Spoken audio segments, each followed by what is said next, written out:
Eduardo, en realidad nosotros estamos cumpliendo normalmente con los compromisos que hacen a los servicios de la deuda pública, que tiene básicamente dos componentes, lo que es el pago de intereses y el pago del capital de los créditos que han sido asumidos en ejercicios anteriores. En ese sentido,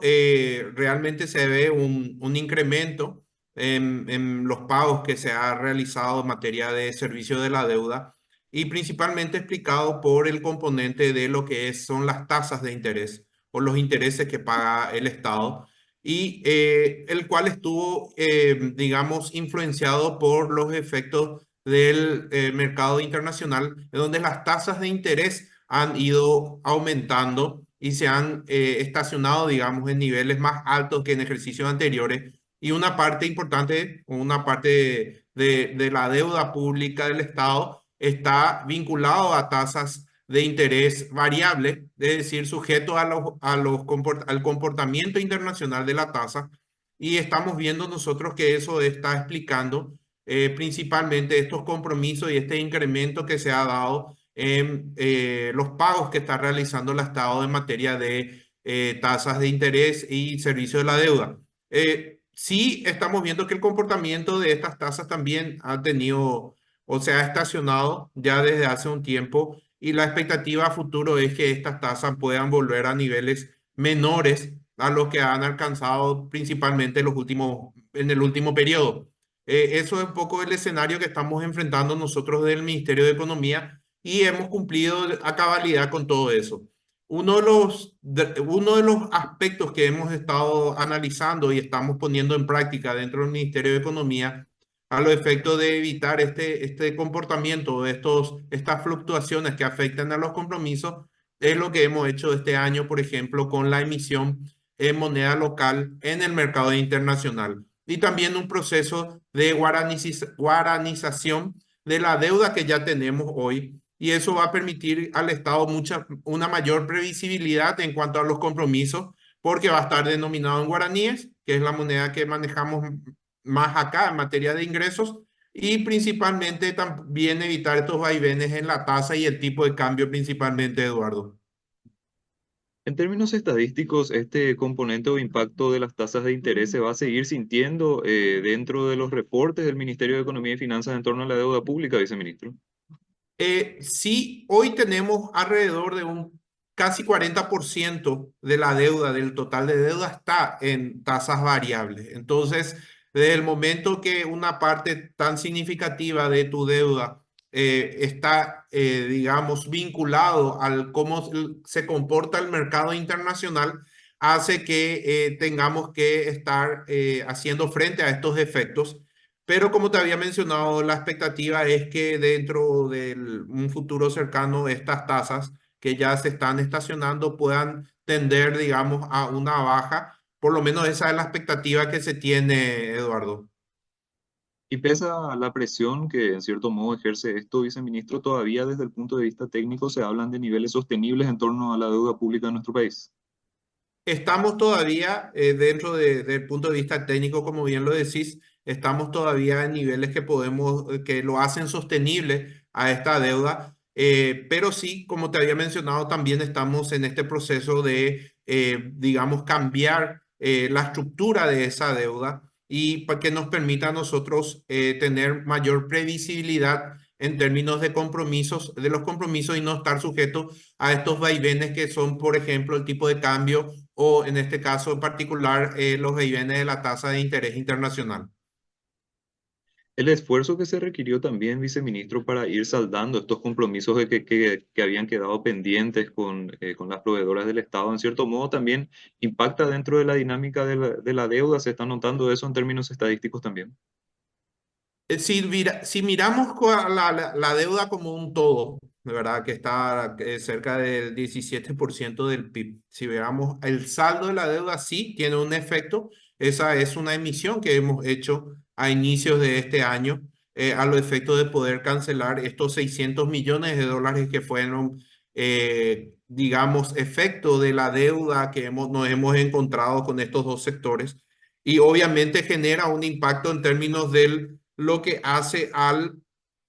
el stock de deuda que tiene hoy el país. Ahora, estas deudas fueron colocadas a 10 años y tiene su proceso de pagos que está vinculado principalmente a intereses y luego forma parte ya del proceso de gestión o administración de deuda que va a tener el Ministerio de Economía, en donde vamos a ver si entra dentro de un proceso de o rescate anticipado o al vencimiento una vez que concluya el periodo de maduración de estos instrumentos, Eduardo. Viceministro, creo que la buena noticia que se está dando desde el punto de vista de los ingresos es justamente el incremento de las recaudaciones. Esto es una buena noticia para la sostenibilidad de las finanzas públicas. En cierto modo, esto está también ayudando, está haciendo que el panorama sea un poco menos complejo de lo que pudo haber sido si es que no se tenía este nivel de recaudación. Totalmente, Eduardo. Los ingresos tributarios están creciendo este periodo, digamos, al primer cuatrimestre del año, en un 23% por encima del cuatrimestre del año anterior. Entonces, eso nos ha permitido a nosotros, dentro del Ministerio de Economía, lo que nosotros manejamos aquí, el Tesoro y los recursos, tener cierta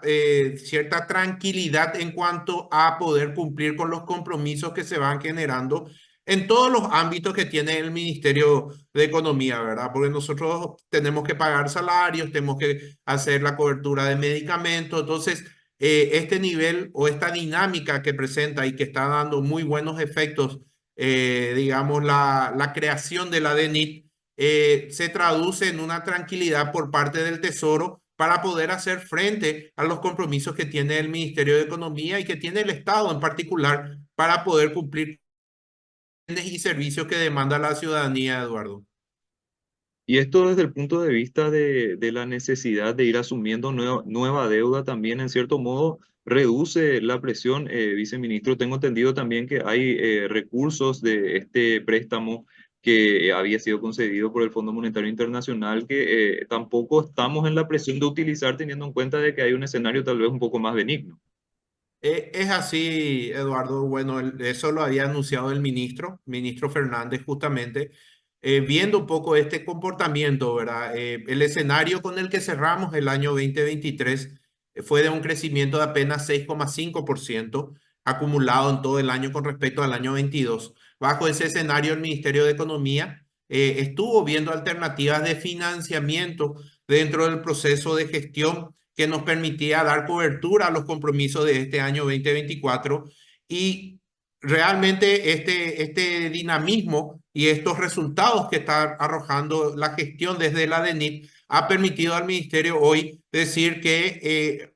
compromisos o financiamiento que estaban previstos para este semestre lo podamos postergar cuando se requiera o se tenga una necesidad o un financiamiento específico y no tanto financiar el presupuesto ya aprobado, Eduardo.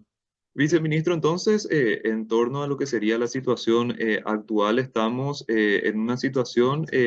mejor de lo que de repente se pudo haber tenido en meses anteriores y esto, como estaba diciendo, también responde en parte a la dinámica positiva de los ingresos tributarios. No obstante, si el Estado tiene necesidades de ir adquiriendo nueva deuda, también existe la posibilidad de ir haciéndolo con base en los organismos internacionales u otras líneas de crédito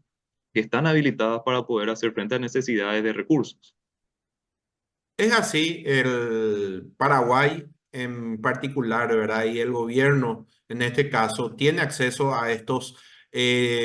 financiamientos que le permiten dar cobertura a necesidades que se van generando a lo largo del periodo o a lo largo del ejercicio fiscal. Hoy, la posición del Tesoro, como bien mencionás, o como lo había dicho, ¿verdad? Dado los ingresos que se están generando a través de la recaudación tributaria,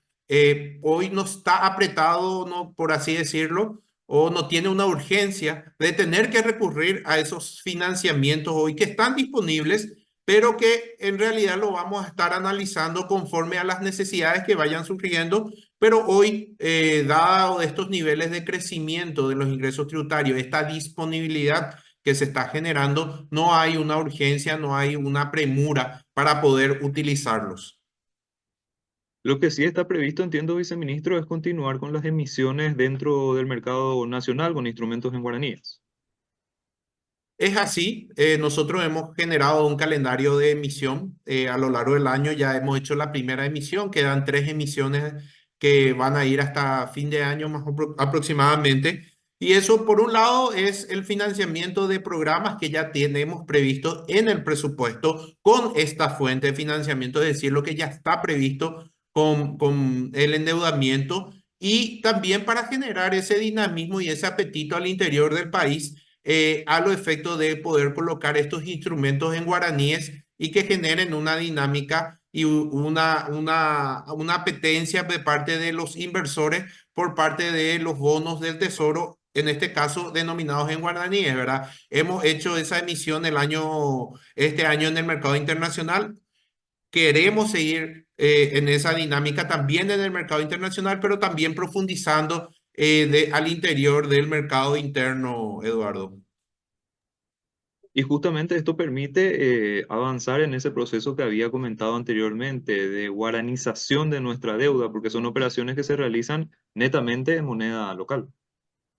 Es así, es así. Las emisiones que realizamos como Ministerio de Economía dentro del mercado local lo estamos haciendo en guaraníes. Estamos viendo que las condiciones también están dadas para generar un dinamismo y unas condiciones favorables también para el Estado en materia de endeudamiento y también que genera que en este caso los inversores tanto nacionales como extranjeros, que también ya han utilizado la bolsa de valores para poder adquirir los bonos del tesoro, tengan una inversión segura con una renta que les permita también a ellos decir que el ministerio, en este caso el Estado paraguayo, es un buen pagador y es depositario de una confianza que le permite también generar intereses y al Estado generar el financiamiento requerido para poder cumplir con sus compromisos. Estas operaciones se van a realizar a través del Banco Central, viceministro, En como se este hizo la primera caso, operación. sí, en este caso, lo que previmos para este 2024 es hacer las operaciones a través de del Banco Central del Paraguay. Y hablando un poquitito del BCP, viceministro, ¿se había tenido la necesidad de recurrir a un préstamo o se tomó la decisión de recurrir a un préstamo de la banca matriz? Tengo entendido que, y esto en el panorama que estuvimos describiendo de mayores ingresos y un poquitito menos de presión, podría permitir cancelar el préstamo un poco más rápido. El préstamo ya fue cancelado. ¿Cuál es la situación con esa operación? Sí, realmente hemos hecho un adelanto de corto plazo previsto tanto en la Constitución como en la Ley de Administración Financiera a través del Banco Central que nos había hecho un adelanto de aproximadamente 2 billones de guaraníes. Eso fue a principios del año a los efectos de por un lado, cumpliendo los compromisos del año 2024, conocida como la deuda flotante, ¿verdad? La cancelación de las deudas flotantes y también dar cobertura o cierto colchón a los efectos ya de tener recursos para los compromisos iniciados durante el 2024. Efectivamente, como mencionas, nosotros ya hemos establecido un plan de pagos que se ha iniciado en el mes de abril, donde hemos devuelto aproximadamente 600.000 millones de guaraníes ya de esos 2 billones. Está previsto para este mes de mayo otros 600.000, ya estaríamos cancelando más del 60% o 60% de todo ese adelanto en el mes de mayo antes del culminar el quinto mes y estamos previendo la cancelación final antes del mes de septiembre. Entonces, esto nos permitió a nosotros dar esta posibilidad de devolución anticipada, por llamarlo de alguna manera, considerando que el límite de devolución o el plazo máximo sería en el mes de diciembre. Y estamos dando cobertura para poder hacer, por un lado, devolver antes da esta disponibilidad y también generar menos intereses, ¿verdad? Porque el préstamo, bueno, el adelanto tiene intereses asociados y eso un poco también nos va a permitir un ahorro por parte del Tesoro Público.